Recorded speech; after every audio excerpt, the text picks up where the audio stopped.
So can Wing Chun Kung Fu be used in cage fighting, MMA? I'm going to be talking about that in today's series of Ask Sifu. If you haven't already, do me a favor, hit that subscribe button, 1-inch punch that bell notification, and give these videos a thumbs up if you can. Now let's get started. So can Wing Chun Kung Fu be used in UFC and cage fights and MMA? I'm going to show you some clips, and I'm going to let Joe Rogan tell you in a few minutes, but I just want to explain, not all Wing Chun is the same. It's not all taught the same. I was fortunate from the very beginning of my training that my Sifu had us gearing up with proper sparring gear, the ringside 14-ounce boxing gloves, all proper gear, and we'd fight hard. When you're fighting, it's that simple. That's the key to be a good fighter, is get out there and fight. But we'd utilize Wing Chun concepts and principles and techniques. You can still do pak saos and bong saos and all these things while you are sparring and fighting. So yes, it can. We actually had the very first MMA gym in the entire country. This was a really unique experience. I was the very first MMA gym manager. We had a full-size boxing ring, wall of heavy bags, wall of wooden dummies, wall of speed bags, a stadium in there. It was a great place. We were just ahead of the curve on that. We had Muay Thai, Jiu-Jitsu, Wing Chun, just tons of martial arts in that facility. It was a lot of fun. It was just a really unique experience. Now, even before that, we had open fight nights at our school, and people could come from all lineages, all styles, anywhere they want, and they could test their skills, and we'd get out there and we'd fight. After every fight night, I noticed one thing.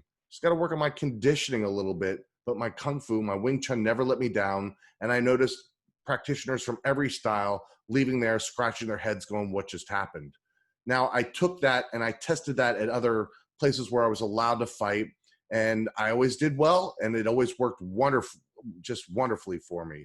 So Wing Chun has never let me down in that situation, and it just comes to it. If you're out there sparring, you're fighting, you're doing it. So you can't just judge a book by its cover. You can't just say, oh, I've seen some guys leaning back and slap boxing and that wouldn't work, because yeah, maybe that wouldn't work. I get that.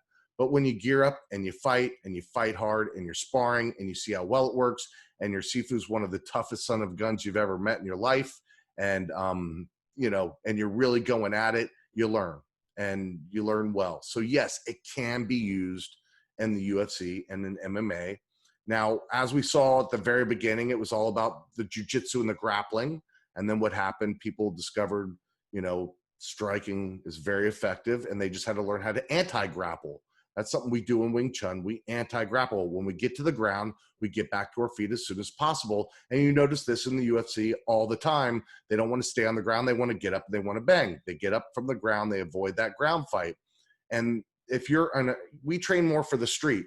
And if you're in a street fight, the last thing you want to do is wind up on the ground.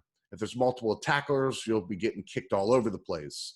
And the street usually wins and bangs you up. You don't want to be rolling around on, cement. It's just not pleasant. You want to get up, you want to get on your feet, you want to be able to defend yourself so you can fight and escape. So when you're doing street fighting and self-defense, it's really about escaping with your safety, with your life. You're not trying to roll somebody on the ground, get them in a Kimura, and then go from there. I notice a lot of jiu-jitsu. I know I'm going to get some slack for this. I've seen a lot of top jiu-jitsu schools, and when I watch them do their thing, they don't even strike. They do no sparring. It's a lot of rolling. Everybody thinks they're champions and just having fun, and they are having fun, and it is a great experience, and you're learning a good skill set. But when you're not learning to throw the striking in the middle, you're also in fantasy land. Because if you're thinking you're going to be able to do all this while somebody's trying to hit you, it's not that easy. So that's why MMA is effective, because you have to learn the combination of all these skills. And in this day and age, it's effective. You have to learn either how to ground fight or anti-ground fight. And you have to get up from the ground, escape these things. And all my experience teaching New York City for over a decade, I had so many people come in and challenge me on so many levels, whether it was wrestling, ground fighting, let me throw punches at you as hard as I can, get out of this choke, do this. It never let me down. It always worked. I never had an issue. Everybody was always very impressed with the Wing Chun and how well it worked. So once again, your skill level, your training, your sparring, all these things come into factor. It's not always the same. So let's take a look now and see what Joe Rogan has to say and we'll move on. And I hope that answers the question. And we'll probably talk about this again down the road because this comes up frequently. I get hammered with this a lot. Can't do Wing Chun in the UFC. That wouldn't work. This wouldn't work. You know, in my demonstrations here, I'm having a student throw a punch and everybody goes, oh, people don't punch like that.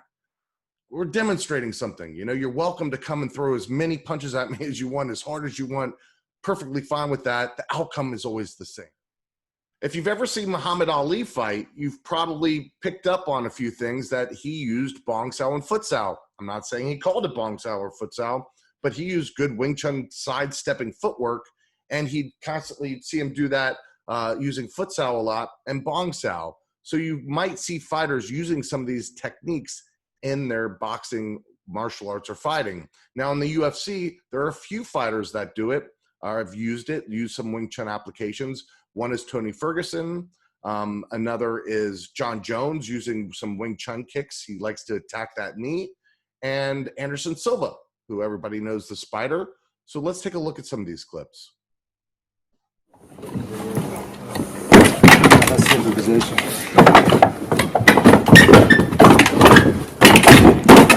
He actually used Wing Chun in the fight with Pettis. He trapped his hand and hit him with an elbow once.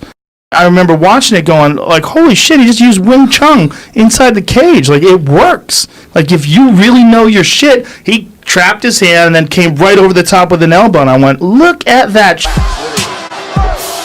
man, that's a nice technique. Wing Chun technique.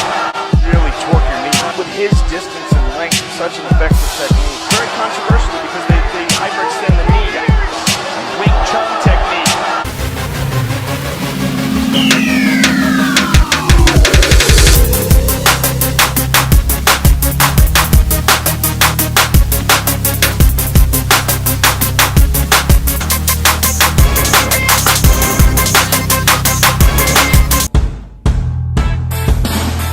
So can Wing Chun Kung Fu be used inside the cage? Yes. Is it widely used inside the cage? No.